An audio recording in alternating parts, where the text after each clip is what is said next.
Hello बच्चों, Ambaji classes में आपका पुनः स्वागत है। आज हम कक्षा 10वीं के अध्याय 3 दो चर वाले रैखिक समीकरण युग्म का वज्र गुणन विधि से हल सीखेंगे। इसके पहले वीडियो में हमने आपको विलोपन विधि से और प्रतिस्थापन विधि से हल समझा दिया है।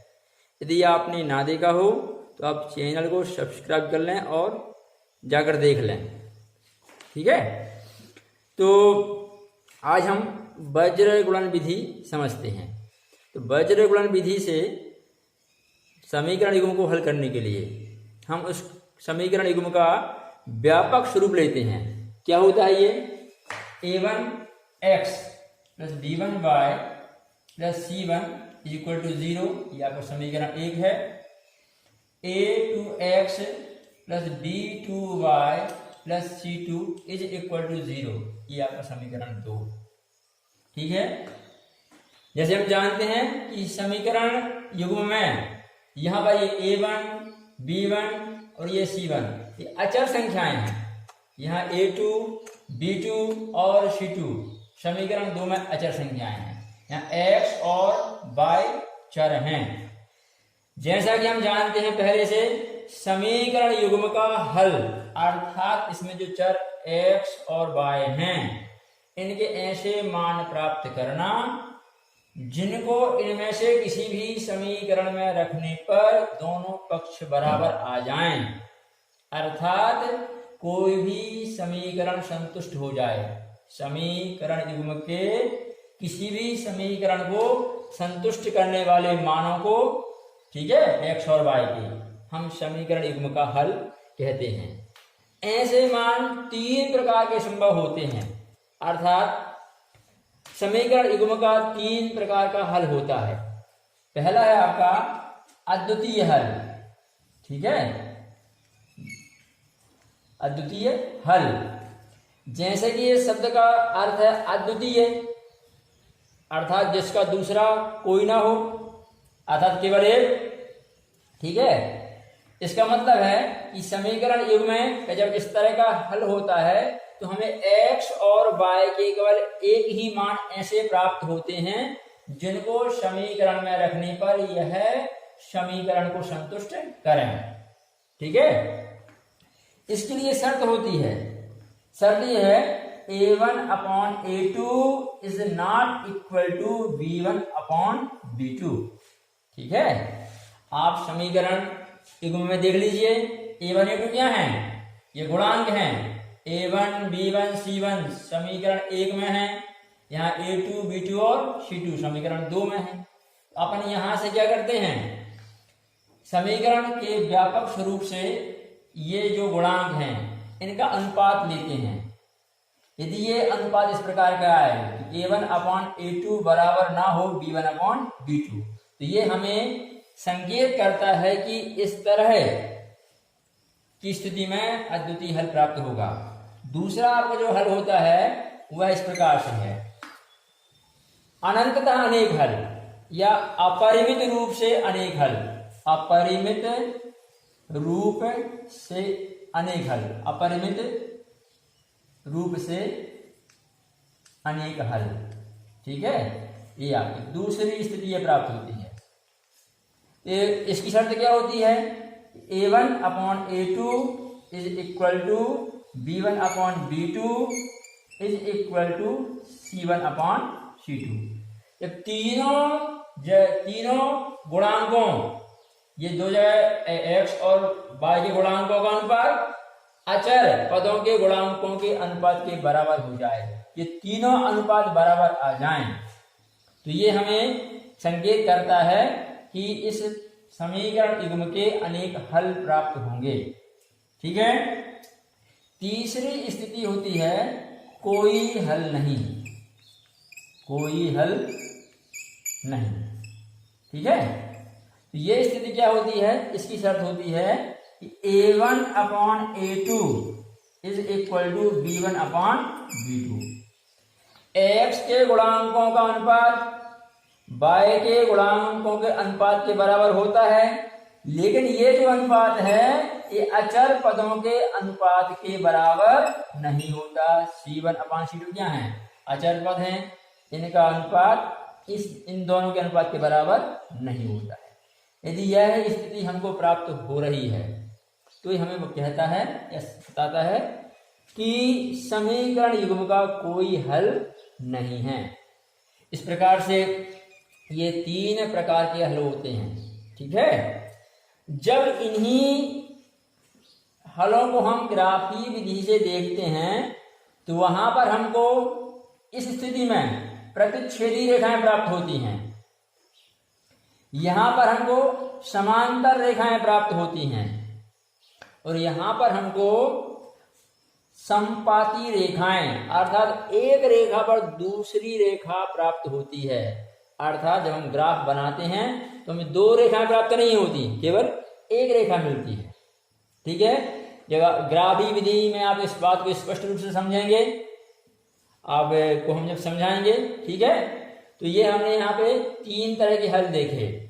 अब हम हल किस प्रकार से ज्ञात करेंगे, इसके लिए हम क्या करते हैं कि समीकरण युग्म में जो गुणांक दिए हैं उनको लिख लेते हैं। यहाँ पे हम गुणांक यहाँ से लिख रहे हैं, कहाँ से?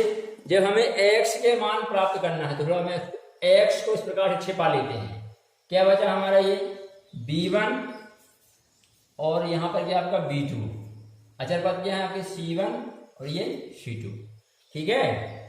आगे हम बढ़ते हैं तो y के लिए हम यहाँ से जब y का मान प्राप्त करना है तो y को छिपा लिए, क्या बचा? c1 c2 और यहाँ क्या आपका a1 a2, तो हमने लिख दिया a1 और a2, ठीक है।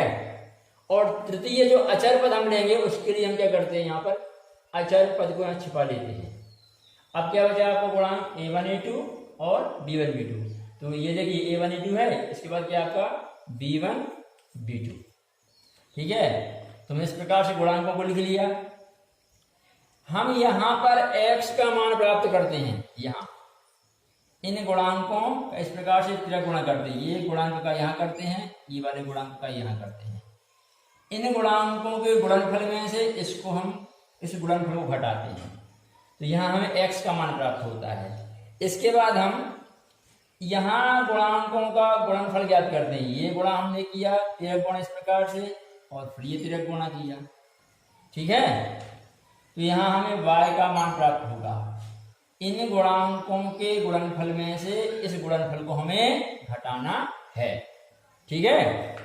और यहाँ आपका एक और अचर पद लेते हैं हम इस विधि में, तो हम लेते हैं आपका क्या 1, यहाँ 1, ठीक है। वहां मान प्राप्त करने के लिए इस गुणनफल में से इन दोनों गुणांकों के गुणनफल में से इन दोनों गुणांकों के गुणनफल को घटाते हैं, ठीक है। तो इस प्रकार से हम यहाँ पर एक सूत्र लिख रहे हैं, ठीक है, जहां से हमें x और y के मान प्राप्त होंगे। तो हम पहले क्या करते हैं, x अपॉन यहां गुणनफल ज्ञात कीजिए, क्या होगा b1 c2 minus b2 c1, ठीक है। यह x वाला पद हो गया, बराबर लेंगे आप y अपॉन y के लिए आप चलिए ये लिखा है यहां से, इसको आप छिपा लीजिए c1 a2 minus c2 a1, ठीक है। फिर आपका तीसरा पद है अचर पद, तो 1 अपान, ठीक है, क्या आएगा आपका a1 b2 और a2 b1, a1 b2 minus a2 b1।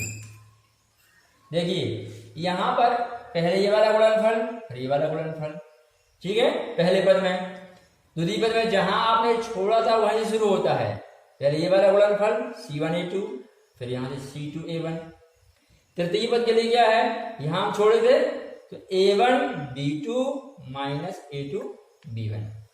इस प्रकार से हमें एक सूत्र प्राप्त होता है तिरक गुणन इस प्रकार से, ठीक है। इसमें हम ये गुणांक जो दिख रहे हैं हमको ये, ठीक है, b1 c2 b2 c1, इन सभी के मान रख के फिर आगे हल करते हैं। ठीक है, तो हमको x व y के मान प्राप्त होते हैं। अब यहाँ एक बात पर गौर करिए, यहाँ 3 पद हैं। जब हमें x का मान, यहाँ 3 पद हैं और यहाँ बराबर लगा हुआ है, पहला पद दूसरे पद के बराबर है और दूसरा पद ये तीसरे पद के बराबर है। जब हम x का मान प्राप्त करना चाहते हैं तो हम बीच वाले इस मान को छिपा लेते हैं। तो ये वाला पद इसके बराबर दिख रहा है, इन दोनों को हम लेकर हल करेंगे तो हमें x का मान प्राप्त होगा। ठीक है, और जब हम इसको छिपा लें, हमें y का मान प्राप्त करना है, तो y वाले इस पद, मध्य पद को हम अचर पद के बराबर लेके हल करेंगे तो हमें y का मान प्राप्त होगा। ठीक है, ये तो हमने आपको ये सूत्र किस प्रकार से प्राप्त होगा यह समझाया। इस सूत्र को याद करने के लिए बहुत आसान तरीका आपको हम बता रहे हैं। ठीक है, इतना हम प्रत्येक सवाल में हल नहीं करेंगे, बिल्कुल शॉर्ट तरीके से। देखिए सूत्र कैसे याद होगा हमको, ये वाला जिसमें हम गुणांकों के मान रख के हल करते हैं और चर x और y के मान प्राप्त करते हैं। तो इस सूत्र को हम बड़े आसानी से कैसे याद रख सकते हैं, देखिए जरा आप। हमने क्या किया, यहाँ 3 पद थे, पहले पद में हमने यहाँ x लिया, दूसरे पद में y लिया और तीसरे पद में आपका 1 ठीक है, 3 जगह बटा ले लिया हमने यहाँ से और बराबर निशान लगा दिया। ठीक है, यहाँ क्या है आपका BC माइनस BC, यहाँ CA माइनस CA, यहाँ AB माइनस AB। ठीक है, इसके बाद इस प्रकार से आप 1 2 2 1 12 21, फिर यहाँ 1 2 2 1 1 2 2 1। ठीक है, सभी जगह 12 21 लिख दीजिए। देखिए आपको सूत्र आ गया, बड़ा आसान है। ठीक है, इस प्रकार से इस सूत्र के द्वारा हम चर x और y के मान प्राप्त करेंगे। यह सूत्र कैसे प्राप्त हुआ है इसका हमने आपको तरीका बता दिया है। तो सबसे पहले जब हम वज्र गुणन विधि से समीकरण युग्म को हल करते हैं तो किसी भी समीकरण को हमें उसके व्यापक स्वरूप में लाना रहता है। समीकरण युग्म किसी प्रकार से दिया जाए, ठीक है, उसको पहले हमें इस रूप में लिखना रहेगा, तभी हम इस विधि से समीकरण युग्म को हल करेंगे। हाँ देखिए, वज्र गुणन विधि से हल करने के लिए हमने एक सवाल लिया है, प्रश्नावली 3.5 कि प्रश्न 1 का ये चौथा प्रश्न है आपका। ठीक है, यह है आपका पहला समीकरण और यह है आपका दूसरा समीकरण। इस समीकरण युग्म को देखें, सभी पद कहां पर हैं, बाईं तरफ हैं।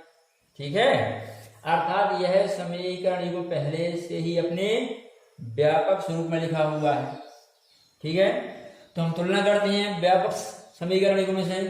क्या होता है जरा आपका देखिए कि a1x plus b1y plus c1 is equal to 0, a2x plus b2y plus c2 is equal to 0। दिए गए समीकरण युग्म की तुलना हम इस व्यापक स्वरूप से कर लेते हैं। ठीक है, से तुलना करने पर, ठीक है, तुलना करना अर्थात मिलान कर लीजिए आप। समीकरण 1 की तुलना इस वाले से होगी और 2 की तुलना इससे होगी। अब देखिए जरा, यदि हम यहां समझें, इसके नीचे यदि हम लिखें इसको तो क्या आएगा आपका a1x। थोड़ी देर के लिए हम तुलना यहां कर लेते हैं। कैसा लिखा हुआ आपको ये x minus 3y minus 7 is equal to 0। इसकी तुलना हम इस वाले समीकरण से कर रहे हैं, तो कैसे आएगा यहाँ पे a1x plus b1y plus c1 is equal to 0। ठीक है, तो यहां पर तुलना में चर की तुलना चर से हो जाएगी, x की तुलना x से, y की तुलना y से। ठीक है, तो यहाँ x का गुणांक क्या है a1, तो यहाँ x का गुणांक ढूंढिए क्या है आपका, यहाँ कोई संख्या नहीं है, कितना मानेंगे हम यहाँ a, तो यहाँ a1 का मान क्या हो जाएगा आपका a, ठीक है। इसी प्रकार से यहाँ y का गुणांक क्या है b1, y का गुणांक b, a1 का मतलब है समीकरण 1 से तुलना हो रही है यहाँ पे, ठीक है। तो यहाँ हम देखते हैं y का गुणांक b1 है, यहाँ y का गुणांक माइनस, यहाँ 3 है, यहाँ तुलना जब आप करेंगे तो चिन्ह सहित लेंगे, यहाँ b1 का मान क्या होगा -3, और तीसरा जो आपका अचर पद है वह क्या हो जाएगा आपका c1 जो है आपका -7। इस प्रकार से ये आपका यहाँ a1, ये आपका b1 और ये आपका c1, ठीक है। जब आप 1 कह रहे हैं अर्थात समीकरण 1 की बात कर रहे हैं। इसी प्रकार से जब यहाँ पे आएंगे तो आपका ये a2 हो जाएगा, ये b2 हो जाएगा और आपका ये c2 हो जाएगा, ठीक है। इस प्रकार से हम इन गुणांकों को लिख लेते हैं। तो देखिए फिर से a1 is equal to, a1 कितना दिया है अपन को 1, इसी के नीचे आप देखिए क्या दिया अपन को a2 3 दिया है, ठीक है। अब समीकरण अब y में जाइए, यहाँ y का गुणांक क्या है ये b1, ये -3 है, यहाँ भी कितना दिया है ये b2 इज इक्वल टू -3। इसी प्रकार से दोनों अचर पद लिखिए, ये पहला है समीकरण में c1 -7, दूसरे समीकरण में c2 ये -15 है, ठीक है। ऐसे समीकरण युग्म की तुलना हमने व्यापक स्वरूप से की और इन गुणांकों के मान लिख लिए। अब इसके बाद हम सूत्र लिखेंगे। सूत्र क्या है, 3 पद थे, x is equal to y is equal to 1, ठीक है। क्या था यहाँ पर BC minus BC, CA minus CA, AB minus AB। यहाँ क्या था 12 21 लिखिए आप, 1 2 2 1 1 2 ये 2 1, इस प्रकार से आपका सूत्र लिख जाएगा बड़ी आसानी से, ठीक है। अब यहाँ आप मान रखिए सभी गुणांकों के, ठीक है। तो सभी गुणांकों के मान रखने पर, ठीक है। तो लीजिए जरा इसको हल करते आ गई। सॉरी ये यहाँ 1, ये आपका b1 इज इक्वल टू -3 और c1 इज इक्वल टू आपका ये -7, ठीक है। तो लीजिए x अपॉन, पहले क्या है आपका b1 c2, देखिए b1 और ये c2, तो -3 b1 का मान है, इंटू c2 कितना दिया है -15 है। ये जो माइनस वाले मान होते हैं इनको आप कोष्टक में लेके लिखा करें, ठीक है। b1 c2 minus b2 c1, b2 ये है आपका c1 ही है, b2 क्या दिया है -3 और आपका c1 क्या है ये -7, ठीक है।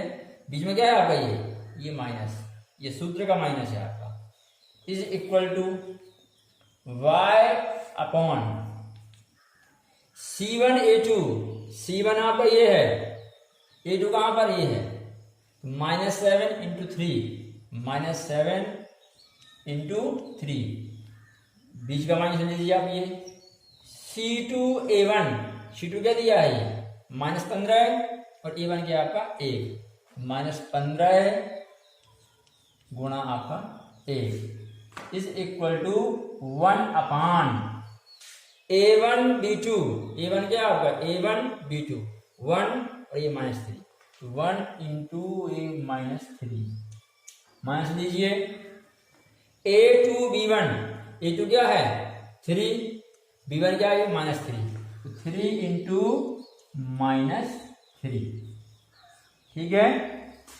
इस प्रकार से हमने ये गुणांकों के मान रख दिए। ठीक है, आइए हल करें। x अपान ये 15 गुणा 3, 15 या 45 हो जाएगा आपका, माइनस इंटू माइनस होगा प्लस। अब यहाँ ध्यान दीजिए माइनस 3 बार है तो माइनस से माइनस में गुणा होगा प्लस होगा, फिर प्लस का माइनस में गुणा होगा तो पुनः प्लस माइनस से माइनस हो जाएगा। हम जानते हैं माइनस इंटू माइनस कि प्लस होता है, और प्लस इंटू माइनस हो या माइनस इंटू प्लस हो ये हमेशा माइनस ही होगा। ठीक है, असमान चिन्हों का जब भी गुणा करेंगे लास्ट में चिन्ह माइनस ही आता है। ठीक है, इस प्रकार से यहाँ आपका देखिए माइनस माइनस से पहले प्लस और प्लस इंटू माइनस बन जाएगा माइनस। 7 का गुणा 3 में होगा, 7 या 21 बराबर लीजिए y अपॉन 7 गुणा 3, 7 या 21 माइनस यहाँ प्लस है आपका, माइनस प्लस से ये माइनस, फिर यहाँ माइनस इंटू माइनस क्या होगा प्लस, 15 गुणा 1 15 हो जाएगा, इज इक्वल टू 1 अपान 3 गुणा 1 3 एकम 3, ये प्लस माइनस या माइनस। यहाँ ध्यान दीजिए -3 इंटू -3 लिखा हुआ है, -3 इंटू -3, माइनस माइनस क्या हो जाएगा ऐसा है आपका ये 3 इंटू इस प्रकार, तो 3 गुणा 3 3 या 9 हो जाएंगे, और माइनस का माइनस में 2 बार गुणा से हो जाएगा प्लस आपका 3 गुणा 3। ठीक है, अब आगे बढ़ते हैं हम, क्या हो जाएगा x इज इक्वल टू यहाँ कितना बचा आपका, यहाँ हो जाएगा 4, यहाँ पर 2 24 हो जाएगा। ठीक है, is equal to y upon -21 plus 15, ये बड़ा है। ठीक है, चिन्ह असमान है तो ये घटेंगे, ये बड़ा है 21 में से 15 का 6 और चिन्ह से बड़े का आ जाएगा -6 हो जाएगा। ठीक है, इज इक्वल टू यहाँ 1 अपान यहाँ ये देखिए फिर असमान चिन्ह है, ये बड़ा है 9 में से 3 गए 6 और चिन्ह ये प्लस का रहेगा। ठीक है, इस प्रकार से यहाँ तक हल हो गया। अब हमें जब तीनों पद बराबर लिखे हैं, यहाँ भी बराबर है यहाँ भी बराबर है, इसका अर्थ है ये वाला पद इसके बराबर लेके हल कर लेते हैं एक बार, और एक बार इस वाले पद को हम इसके बराबर लेके हल कर सकते हैं। तो x का मान प्राप्त करने के लिए इस वाले पद को हम थोड़ा छिपा लेते हैं, इन दोनों पदों को हल करते हैं। ठीक है, तो अब ठीक है x upon 24 is equal to क्या लेंगे हम 1/6। ठीक है, यहाँ देखिए ये तो आप 13 गुणा करके हल कर लीजिए। यदि इस प्रकार से सीधे आपके हर कट रहे हो तो काट लीजिए, ये 6 एकम 6 6 चौको 24, x गुणा 1 13 गुणा करें हो जाएगा x इंटू 1x, यहाँ 4 इंटू 1 4 हो जाएगा आपका, तो x इज इक्वल टू 4। इसी प्रकार से y का मान प्राप्त करने के लिए हम क्या करते हैं, इस y वाले पद को इसके बराबर अचर पद के बराबर लेके हल करते हैं। ठीक है, x के मान के लिए x वाले पद को अचर पद के बराबर लेके, और जब y का मान प्राप्त करना है तो y वाले पद को अचर पद के बराबर लेके हल करते हैं। तो यहाँ क्या जाएगा इसी प्रकार क्या हो जाएगा आपका y अपान ये -6 इज इक्वल टू 1/6। ठीक है, देखिए कैंसिल हो रही है आपका 6 एकम 6 6 एकम 6, तो y इंटू 1 क्या होगा भाई y, और -1 है इंटू 1 तो 1 आप जगह -1, ये हमें y का मान प्राप्त हुआ। इस प्रकार से हमें समीकरण युग्म का हल प्राप्त हुआ, x इज इक्वल टू 4 और y इज इक्वल टू -1। ठीक है, x और y के ये जो मान हमें प्राप्त हुए हैं, आप किसी भी समीकरण में समीकरण 1 में या 2 में रख के हल करेंगे तो आपके दोनों पक्ष बराबर आएंगे, अर्थात समीकरण युग्म संतुष्ट होगा, अर्थात यह हमारे जो आंसर प्राप्त हुए हैं यह सत्य है। ठीक है, इस प्रकार से वज्र गुणन विधि से हम चर x व y का मान प्राप्त कर लेते हैं। ठीक है। हाँ बच्चों, अब जरा इस प्रश्न पर विचार कीजिए। प्रश्नावली 3.5 के प्रश्न 1 का ही पहला प्रश्न है। यहाँ प्रश्न दिया गया है कि बताइए समीकरण युग्म का किस प्रकार का हल है। अद्वितीय हल है, अपरिमित रूप से अनेक हल हैं, या कोई हल नहीं है। ये इंफॉर्मेशन हमको देना है समीकरण युग्म के बारे में। आगे लिखा है यदि अद्वितीय हल हो तो उसे ज्ञात भी करो। जैसे हमने अभी पहला एक प्रश्न आपको करके बताया वज्र गुणन विधि से। ठीक है। तो अद्वितीय हल की स्थिति में हमको उतना आगे बढ़ना है, केवल अभी यहाँ जानकारी देना है कि किस तरह का है। तो ये जानकारी हम गुणांकों के अनुपात के द्वारा सहज में दे सकते हैं बिना समीकरण युग्म को हल किए। तो सबसे पहले हम इस दिए गए समीकरण युग्म की तुलना व्यापक स्वरूप से करते हैं। ठीक है। तो a1x plus b1y plus c1 is equal to 0, a2x plus b2y plus c2 is equal to 0 से तुलना करने पर। ठीक है, तुलना करने पर। तो ये यहां से देखिए a1 a2 ये आपका b1 b2 c1 और c2, ये हम गुणांक देख लेते हैं तुलना से। यहाँ समीकरण 1 में यहाँ पे a1 कितना है, ये 1 मानेंगे हम। यहाँ समीकरण 2 में क्या जाएगा आपका a2 3, आप कहेंगे कि b1 कितना है, ये -3। चिन्ह सहज लेते हैं, b2 क्या हो जाएगा -9, c1 -3, c2 हो जाएगा -2। ठीक है। तो तुलना कर लीजिए, पहले गुणांक लिख लिए, अब गुणांकों का अनुपात निकालते हैं। तो सबसे पहले आप हम निकालते हैं a1/a2। ठीक है।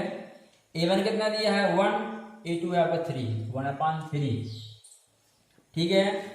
v1 क्या है आपका, अब v1/v2 निकालिए। v1/v2 ये क्या दिया है, v1 -3 और आपका v2 -9। ठीक है। माइनस से माइनस कैंसिल होगा आपका, ये 3 एकम 3, 3 3 9, ये अनुपात कितना आएगा 1/3। ठीक है। इतना ही अनुपात हमको पहले मिल चुका है, ये भी आ गया। अब तीसरा अनुपात ज्ञात कीजिए, क्या होगा आपका c1/c2। ठीक है।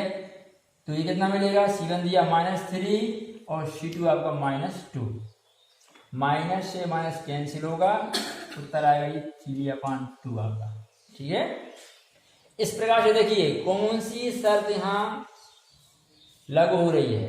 पहले दो मान तो बराबर हैं, पहले दो अनुपात बराबर आए, तीसरा बराबर नहीं आया। ये क्या हो जाएगा आपका, यहां a1/a2 इज इक्वल टू क्या है आपका b1/b2 is not equal to, ये बराबर नहीं, किसके बराबर नहीं है, ये तीसरे मान c1/c2। तो हम जानते हैं यह किस तरह का हल है कि समीकरण युग्म का ऐसी स्थिति में हमें कोई हल प्राप्त नहीं होगा। हमने आपको शुरुआत में ही 3 शर्तें बताई थी। पहली शर्त आपकी होती है a1/a2 बराबर नहीं b1/b2। जब ये स्थिति मिलती है तो अद्वितीय हल। ठीक है। जब तीनों मान बराबर हों, a1/a2 बराबर b1/b2 बराबर c1/c2, ये स्थिति में क्या होता है, अपरिमित रूप से अनेक हल या अनंततः अनेक हल, इनफाइनाइट सॉल्यूशन। ठीक है। जब अब दो स्थितियां, पहला क्या था आपका a1/a2 is not equal to b1/b2, ये पहली स्थिति थी अद्वितीय हल। दूसरा क्या आपका ये अनंततः अनेक हल। तीसरी स्थिति यह है दो अनुपात बराबर हैं, तीसरा बराबर नहीं है, यह आपका है कोई हल नहीं। तो यहाँ हमारे इस प्रश्न में क्या हो रहा है, ये तृतीय स्थिति लागू हो गई है। ठीक है, अर्थात समीकरण युग्म का हम लिख देंगे, अतः समीकरण युग्म का कोई हल नहीं है, कोई हल नहीं है। ठीक है, ये आपकी जानकारी हमको प्राप्त हो गई। ठीक है, जिस समीकरण युग्म का कोई हल नहीं होता है उसे हम असंगत समीकरण युग्म कहते हैं। ठीक है, जब हल होता है, अद्वितीय हल हो, तो हम कहते हैं संगत है, और जब अपरिमित रूप से अनेक हल हों तो कहते हैं आश्रित संगत है, और जब कोई हल ना हो तो असंगत समीकरण युग्म कहलाता है। ठीक है, आगे देखिए, हम नया देखिए, यह हमारा अगला प्रश्न है। इसमें हम यदि समीकरणों पर विचार करें, ठीक है, तो इसमें चर वाले पद बाईं तरफ हैं, अचर पद दाईं ओर है। तो जब हम व्यापक स्वरूप पर विचार करते हैं जिससे हमें तुलना करनी है, उसमें क्या होता है, a1x plus b1y plus c1 is equal to 0, a2x plus b2y plus c2 is equal to 0। उसमें दाएं तरफ शून्य होता है। सभी पद चर वाले हों चाहे अचर पद, सभी बाएं तरफ होते हैं। तो हम भी क्या करते हैं कि सबसे पहले क्या करते हैं, इसको व्यापक स्वरूप के लायक कर लेते हैं। इसके लिए पहले हम 20 को यहाँ ले आएंगे, क्या हो जाएगा 3x माइनस 5y, ये प्लस से हो जाएगा माइनस 20 इज इक्वल टू 0। ठीक है, तो हम यहाँ लिख देते हैं कि समीकरण युग्म को व्यवस्थित करने पर, ठीक है, एक लाइन आप लिख देंगे, समीकरण युग्म को व्यवस्थित करने पर। ये पहला समीकरण हो गया। दूसरा क्या हो जाएगा आपका 6x माइनस ये 10y, और ये 40 से क्या हो जाएगा, ये माइनस 40 इज इक्वल टू 0। ठीक है, अब आपका ये इस प्रकार से समीकरण युग्म का स्वरूप हो जाएगा। अब तुलना कर लीजिए, लिखिए आप a1x plus b1y plus c1 is equal to 0, a2x plus b2y plus c2 is equal to 0 से तुलना। ठीक है, तो यहां से देख लीजिए, आप लिखिए a1 a2 b1 b2 और आपका तीसरा c1 c2। ठीक है, तीनों अनुपात निकालने के लिए पहले हमें गुणांक लिखना पड़ेंगे। तुलना करिए, यहाँ देखिए आप, ये a1 आपका समीकरण 1 था, इसमें a1 और आपका ये a2, फिर यहाँ आपका b1 और ये b2, और तीसरा आपका पद क्या हो जाएगा c1 और c2। जब आप ये मान लिखें तो कभी भी x और y को नहीं लेंगे, चर यहाँ नहीं लिए जाते, चर के सामने जो गुणांक है वह लिए जाते हैं। ठीक है, तो a1 क्या हो जाएगा आपका ये 3, a2 हो जाएगा आपका 6, फिर यहाँ जाइए b1 क्या दिया है -5, और b2 क्या दिया है -10, c1 क्या है -20, और c2 क्या है आपका -40। ठीक है, ये आपने गुणांक लिख दिए। अब इनका अनुपात निकालिए, तो सबसे पहले क्या आएगा आपका, अब a1 upon a2 is equal to कितना होगा 3/6, तो 3 एकम 3, 3 दूनी 6 बराबर 1/2। दूसरा अनुपात निकालिए, क्या होगा आपका b1 upon b2 is equal to -5 upon -10। ठीक है, माइनस ये माइनस कैंसिल हो जाएगा, 5 से काटिए, 5 एकम 5, 5 दूनी 10, 1/2। ठीक है, तीसरा अनुपात और ज्ञात कीजिए, क्या है आपका c1 upon c2, c1 upon c2। c1 कितना दिया है -20 अपॉन -40 c2। ठीक है, माइनस से माइनस कैंसिल, ये कटेगा आपका 20 एकम 20, 20 दूनी 40, तो हो जाएगा 1/2।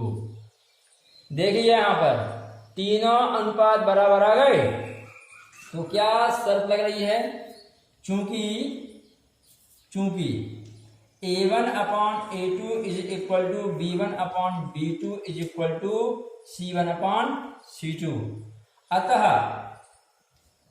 समीकरण युग्म के अपरिमित हल हैं, अपरिमित रूप से अनेक हल हैं। ठीक है, यह स्थिति हमको प्राप्त हो रही है यहाँ। इस प्रश्न को अब हम यहीं तक हल करेंगे, क्योंकि हमसे पूछा गया था कि अद्वितीय हल है कि अनंतता अनेक हल हैं कि अपरिमित रूप से अनेक हल हैं। हाँ बच्चों, तो हमने इस प्रकार से ये वज्र गुणन विधि सीखी आज कि वज्र गुणन विधि से समीकरण युग्म का हल किस प्रकार से प्राप्त करेंगे। ठीक है, इसके आगे हम प्रश्नावली 3.5 संपूर्ण हल करेंगे, इसका हम अलग से वीडियो बनाएंगे। ठीक है, इसमें हम प्रश्नावली 3.5 पूरा आपको हल करके देंगे। ठीक है, तो आप हमारे साथ बने रहिए। ठीक है, मिलते हैं अगले वीडियो में, तब तक के लिए बच्चों जय हिंद जय भारत।